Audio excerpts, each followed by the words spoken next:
Yezu amaze kuzuka yabonekeye ba 11 arababwira ati nimujye mu isi hose mwamaze inkuru nziza mu biremwa byose. Uzemera akabatizwa azakira, utazemera azacibwa. Dore kandi n'ibimenyetso bizaranga abazaba bemeye. Mu izina ryanjye bazirukana roho mbi, bazavuga indimi nshya, bazafata inzoka, nibagira kandi icyo banywa cyica ntacyo kizabatwara, bazaramburira ibiganza ku barwayi maze bakire.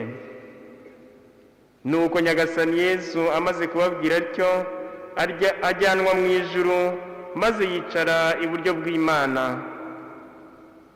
Naho bo baragenda bajya kwigisha hose.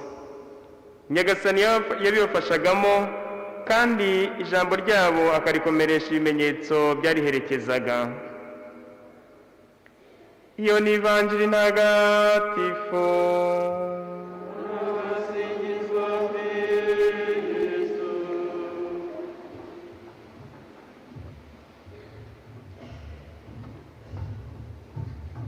Bakristu bavandimwe, nimugire umunsi mwiza wa Sensiyo.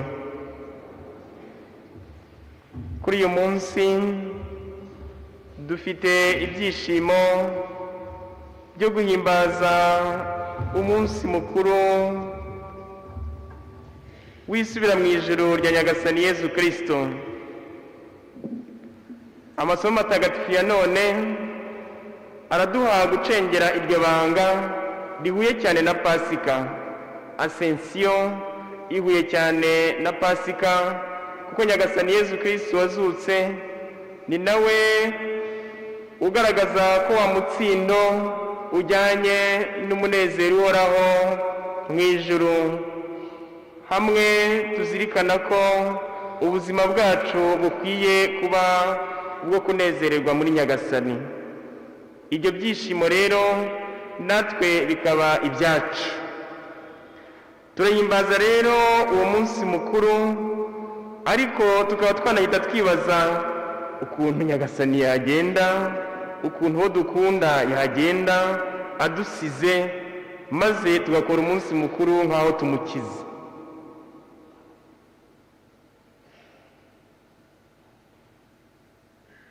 Ubusanzwe niyo uwo ukunda agiye urababara, ndetse niyo yagukundaga utabyemera, uko byagenda kose ubona ko urwo rukundo rwe ubuze kuba agiye. Niyo byaba atari by'igihe kirekire cyane, bigira uko bikubabaza. Ni gute se twahimbaza ko Yezu Kristo yagiye mu ijuru, cyangwa agiye ko adusize, maze tugakomeza kuvuga ko ari umunsi mukuru, tugakomeza kuvuga ko biduteye ibyishimo? Ibyo ngibyo abakristo turabimenyereye cyane, kandi kuri twebwe tubibona ko ari igihe gikomeye ndetse cyo kunezerwa kuruta uko twabikeka. Impamvu ya mbere ni uko tunezezwa n'uko Nyagasani Yezu Kristo igihe asubiye mu ijuru atagiye nk'uko yari yamanutse mu ijuru. Tubiririmba mu ndangakwemera ngo icyatumye amanuka mu ijuru ni twebwe abantu no kugira ngo dukire. Tuzirikana ko rero uwo Nyagasani Yezu Kristo wavuye mu ikuzo rye akaza agasangira byose natwe, igihe asubiye mu ijuru atagiyeho nk'uko yaje, ahubwo ko twese, nayo mpamvu bitunezeza, yatwinjije muri ubwo butatu butagatifu, kandi niwe koko mutwe wa Kiliziya.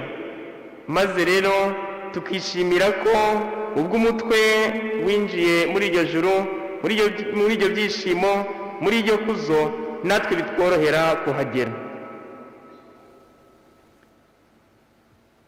Ni koko niyo ibirenge, tubivuga kenshi, ntabwo ari ubwa mbere mu magambo agaruka, niyo ibirenge byaba bikiri mu cyondo, ibirenge byacu, izindi ngingo, tuzi neza ko umutwe wacu wageze mu ijuru, uri mu ikuzo, kandi uri muri ibyo byishimo, mu munezero uhoraho. Bityo rero nawe tukanezezwa tuti tuzasukurwa nta kabuza, turasukurwa n'ibyo Nyagasani akomeza kuduha muri kiliziya ye, inema nyinshi aduha muri kiliziya ye, kugeza tumusanze muri ibyo byishimo by'ijuru, muri uwo munezero uhoraho. N'ubusanzwe igihe agahinja kavuka cyangwa se akanyana, habanza iki? Habanza umutwe. Kandi icyo gihe iyo umutwe ubanje, abantu bahita bishima kuko bavuga bati biragenda neza nta kabuza. Kristo Yezu akuzwe. Icyo gihe baravuga bati ntabwo byagenze nabi kuba hatabanje amaguru. Bityo ibikurikiyeho bakaba bazi neza ko biri buze koroha. Nyagasani Yezu Kristo rero we mutwe wacu, twebwe tukaba ingingo ze, yageze muri ibyo byishimo by'ijuru kandi yifuza kubidusangiza.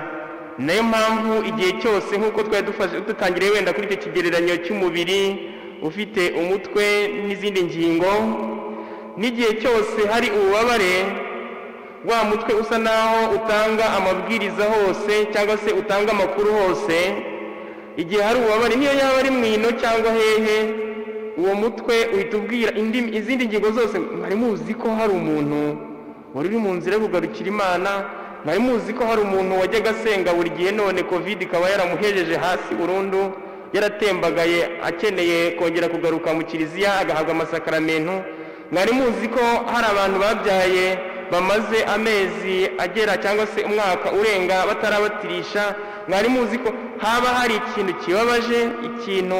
kibabaje wa mubiri wose, uwo mutwe uhita utanga amakuru kuri za ngingo zose zisigaye, uti nyamuneka dore turi kubabazwa kuri uru ruhande, mugende murwane kuri uru ruhande, dore isengesho ryarapfuye, dore iki n'iki, dore iki n'iki, dore hariho n'urundi rugingo rwagize uko rugira ikibazo.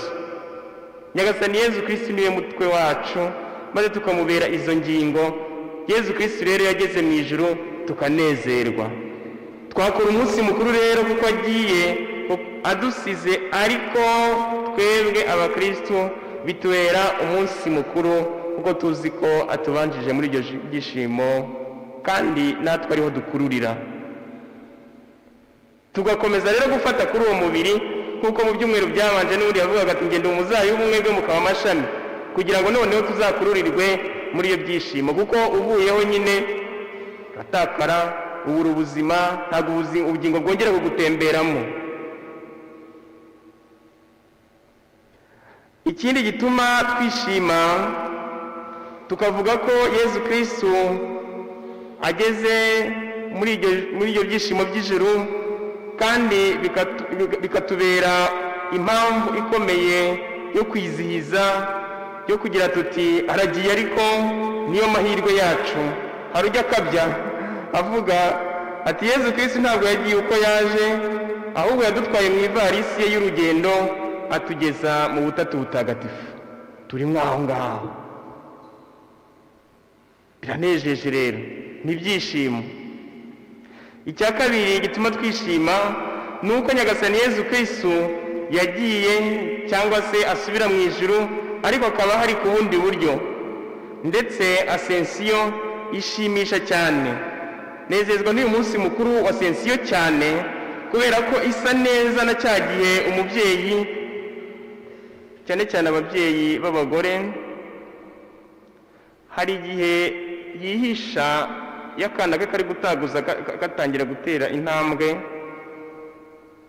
agasa n'uwihisha wenda tuvuge nko mu idirishya kugira ngo akarebe kari gutera intambwe, noneho atari hafi, kari gusa naho kigenza. Icyo gihe ndetse n'iyo atari hafi, kitura hasi ntikarire, kari kwirwanaho. Mu gihe iyo yegeye hafi, kumva ko nyine gashobora no kwiha, nagiye kuvuga ngo guteta, kakaba kagera n'ubwo kavuga kati dore ubwo ari hafi, noneho reka ndizwe nuko nituye hasi, maze nta kabuza araza amfate. Uwo mubyeyi rero usa naho yihishe gato, ashaka ko umwana we amagufwa ye akomera, akabasha kwigenza, akabasha gutambuka. Na Yezu Kristo dushatse twafata ko igihe agiye mu ijuru, uyu munsi mukuru wa Sensiyo umeze nko kutwumvisha ko ahari ku bundi buryo, kuko uwo mubyeyi ntabwo aba yagiye kure. Kristo Yezu akuzwe.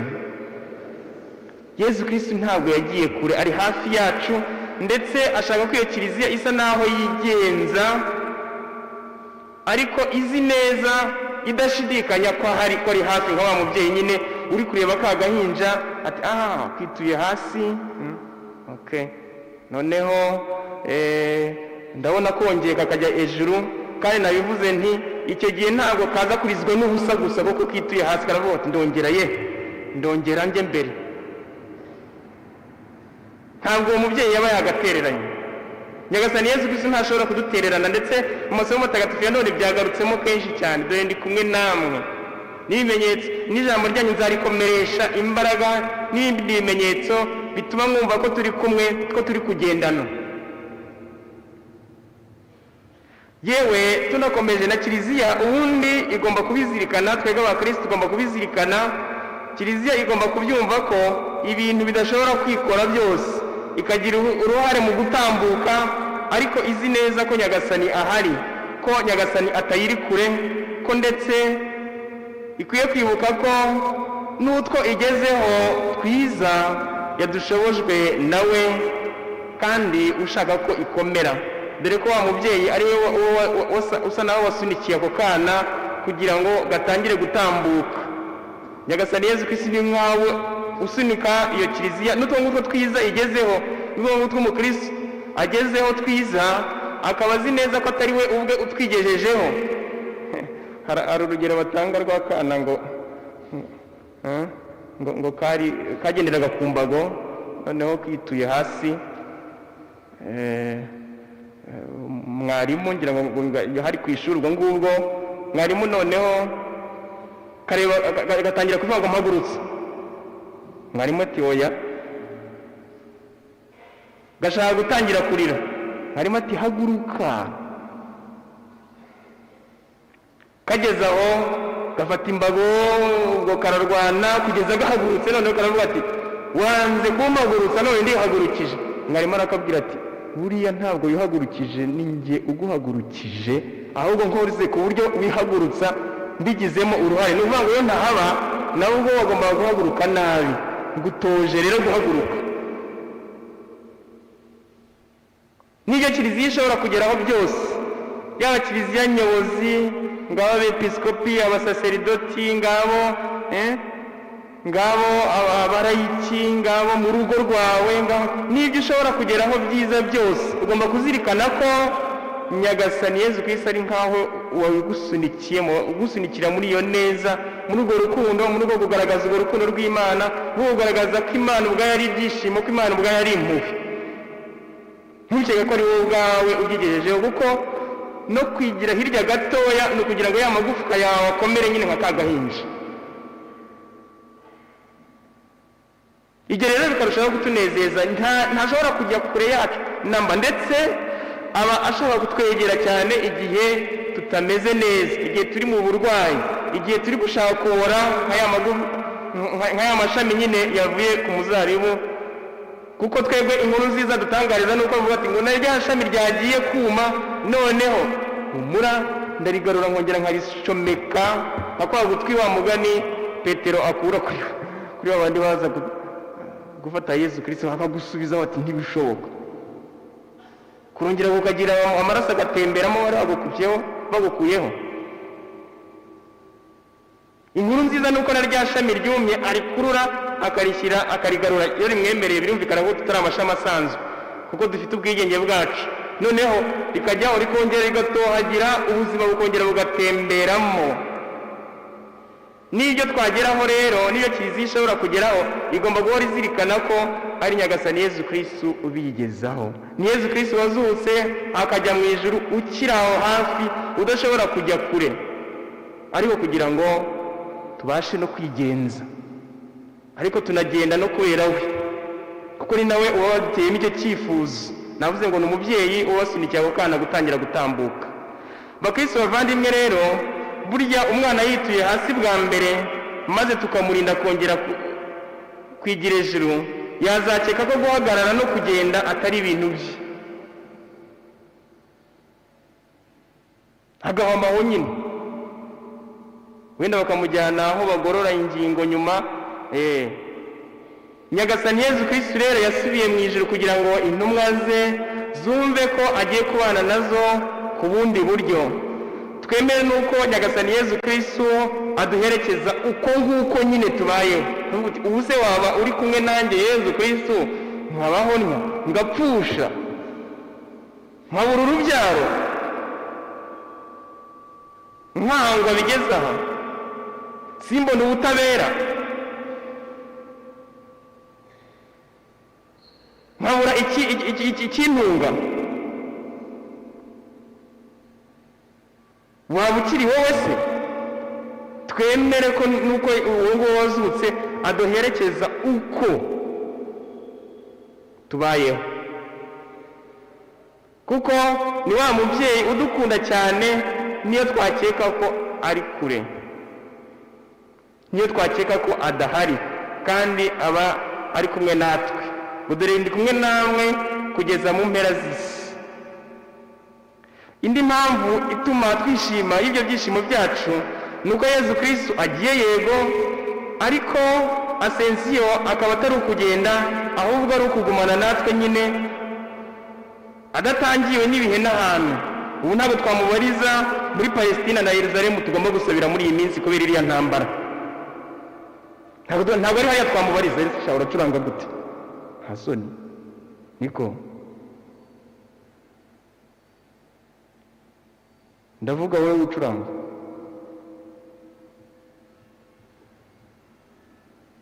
Yezu Kristo ntabwo dushobora kumubariza muri Palestina ubu ngubu,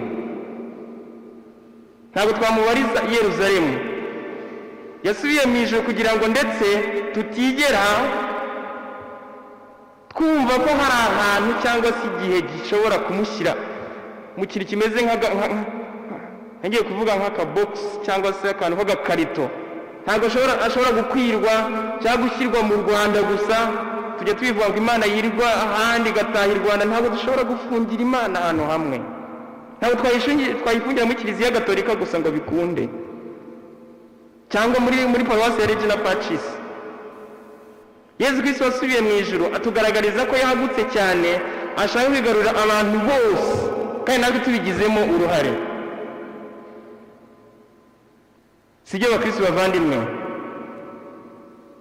Ibyo ngibyo nabyo rero bikadutera ibyishimo ngo nta na rimwe azigera ashaka. Aranabivuga ati, igihe nzaba nererejwe ku musaraba nzareshya bose maze mbiyegereze. Tukirinda natwe rero kugira ahantu dushaka kumufungirana, yaba mu gihe cyacu ubu ngubu, yaba mu rugo rwacu gusa, aho tuvuga ati ngwino iwacu maze unarusheho kujya hose, cyangwa se ngwino iwanjye mu mutima urusheho kujya no mu bana banjye, no mu babyeyi banjye, mu bo dukorana, mu bakozi banjye, mu bo twigana, mu bo dufatanya akazi, mu baganga, mu barimu. Ngwino iwanjye kugira ngo urusheho no gusakara hose, kuko ntabwo dushobora kumufungirana na bibaho. Umunsi mukuru wa Sensiyo uraryoshye cyane. Umunsi mukuru wa Sensiyo wifitemo ikintu gikomeye cyane udufasha kumva.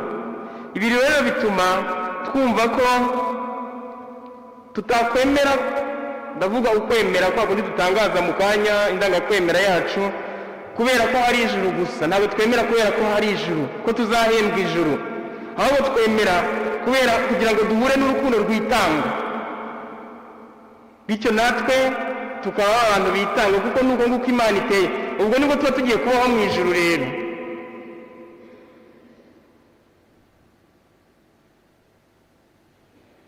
Twabaho mu ijuru tukiri hano ku isi. Ni koko nayo ngingo nsorezaho, ijuru koko si ahantu, ijuru koko ni ukuntu twarabibwiye muri gatigisimu. Ijuru ni uburyo bwo kubaho. igikomeye rero ni uko nyagasani anatwohereza. Marayika n'ubundi abuza abagabo bo mu Galileya, twabyumvise mu isomo rya mbere, kimwe no mu ndirimbo yatangiraga iki gitambo cy'ukwezi, ngo bagabo bo mu Galileya mutangajwe n'iki mureba hejuru? Akababuza kureba hejuru gusa, ahubwo akabohereza kandi ababwira ati rega mu ijuru ntabwo ari hariya mu kirere. Wenda mu gifaransa ubanza bisa naho byivanze ciel, mu cyongereza baritandukanya rwose sky heaven, ariko no mu kinyarwanda ndumva bitandukanye. Ikirere ntabwo ari ryo juru. Nyagasani Yezu Kristo rero atwumvisha ko tutarangamira ibyo aho ngaho hejuru mu kanya turi buvuga ngo imitima yanyu ntihugukire iby'ijuru, tuzirikana ko ariko urukundo rwitanga nyine tugomba guhura narwo. Turavuga n'ubundi ngo dawe uri mu ijuru. Mu kanya twaririmbaga ngo Imana nisingizwe mu ijuru, mu bushorishori bw'ijuru. Ijuru aho ngaho ni hehe? N'ubwo buryo bwo kubaho turi mu rukundo rwitanga. Umunsi mukuru wa Sensiyo utuma tubyinjiramo neza rwose. Ndetse hari uwitwa Nikita Khrushchev mu Rusiya yigeze kubeshyera uriya Yuri Gagarin, bari bajyanye bwa mbere nyine mu Barusiya bajya ku kwezi. Aravuga ati kuko baramwemeraga, abaturage baramukundaga, ntabwo yaje ngo yitware nabi. Noneho aravuga muri iyo propaganda rero, cyangwa se kwangisha abantu ibintu bijyanye n'iby'idini, umva rero ati ko muvuga ngo ibintu Imana ibaho, ngo yabwiraga orthodoxe bagenzi b'Abarusiya nyine, ati ko muvuga ngo Imana ibaho, kuko Gagarina yagiye akagaruka avuga ngo natembereye mu kirere muri iryo juru, Imana ndayibura ntayibaho. Hakagira undi akaza akati natembereye aho ngaho hejuru mu kirere naho no ku kwezi, mbona Imana iri hose. Nuvuga ngo nshobora no kuyiburiraho abandi bayibona. Kubera iki? Kubera ibyaha byanjye, kubera ukwikuza. Na hano mu gitambo cy'Ukaristiya ushobora gutahiraho ukayiburaho abandi bayiboneye.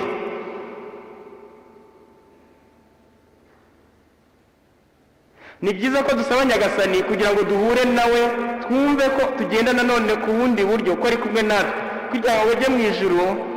Byatuzaniye ikintu gikomeye kugira ngo Imana iturene natwe nta hantu na hamwe ifungiranye, tugendane iri mu mutima wacu, tuyigeze no ku bandi, n'ibyo twavuga ngo itahe mu rugo rwacu n'ahandi hose. Bakristo bavandimwe rero, ijuru ryacu ni Yezu Kristo wazutse, kandi aranayitubwira ati ndi kumwe namwe kugera ku mpera z'isi. Nyagasani ari kumwe na kiliziya ye, ari kumwe n'urugo rwawe, ari kumwe nawe, kandi arashaka kubana natwe nk'ikoraniro. Gino misa ya mbere kimwe n'andi makoraniro ari hirya no hino cyangwa se arakurikiraho. Uwo Nyagasani Yezu Kristo rero ari kumwe natwe. Icyo cyizere rero ko tutazatereranwa kirakomeye cyane, gituma udashobora guhangayikwa. Nari ngiye gukabya ngo Mutagatifu Tereza w'umwana Yezu agira n'ahantu akavuga ati uzi ko n'icyaha, ndavuga nti okay, Sekibi wikojeje isoni, wipfushije ubusa n'ubundi kuko ibi bintu wanshyizemo. Yezu arankunda kuruta wowe, je suis sûr. Kristo Yezu akuzwe. Nizeye neza ko iyo Mana inkunda cyane. Guhura n'urwo rukundo rw'Imana bituma nta kintu na kimwe ushobora gupfa kwikanga. Ntituyiburireho abandi bayiboneye rero.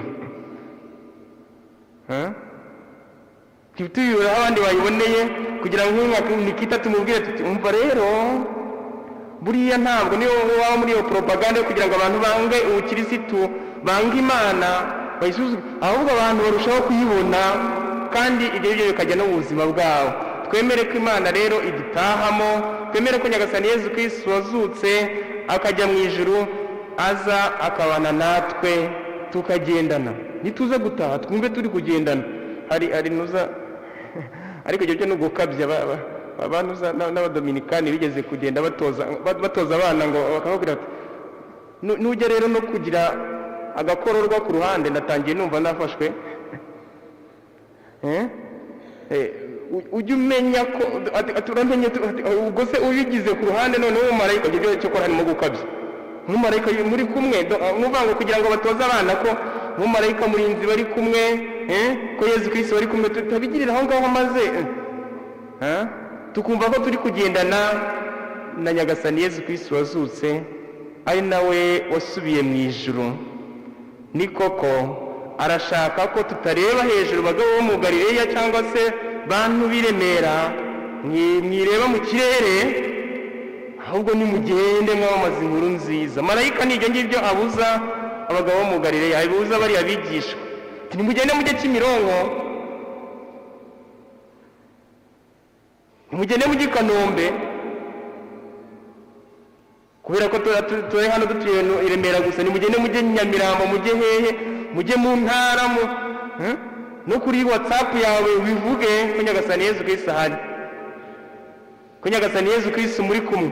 Nimugende mwiguma ahantu hamwe, wowe niba uri umunyamuziki ngaho amamaza Nyagasani Yezu Kristo muri muzika yawe.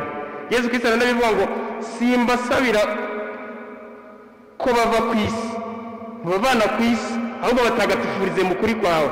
Evanjiri ya Yohana 17, batagatifurize muri uko kuri. Niba ari umunyamuzika nabigenza atyo, niba ari umuntu ukina umupira muri siporo nahamamarize Nyagasani Yezu Kristo, niba ari umumotari, niba ari umusirikare, niba ari muganga, niba ari uwihaye Imana, niba ari mwarimu, niba ari umubyeyi mu rugo, niba ari padiri, amamaza Nyagasani Yezu Kristo wazutse agasubira mu ijuru kugira ngo abane nawe neza, abane n'abawe neza, abane na Kiliziya neza. Ni koko twabivuze ngo uyu munsi Papa wacu aturarikira gusirikana umunsi mpuzamahanga w'itumanaho ku nshuro ya 55. Mu butumwa yagennye niho anavuga ati ni ngombwa kuvugana na bose kandi tukabavugisha uko tubasanze kose. Muri ibihe byacu rero twibuke ko Nyagasani ashaka gukuzwa, ashaka kwamamazwa, ashaka gutaha mu buzima bwacu, we wazutse agasubira mu ijuru, agasubira muri iryo kuzo natwe ubwacu adukururiramo nka wa mwami. Ni koko dushobora guhimbaza umunsi mukuru kandi agiye, kandi twumva ko dusize kubera ko dufite impamvu.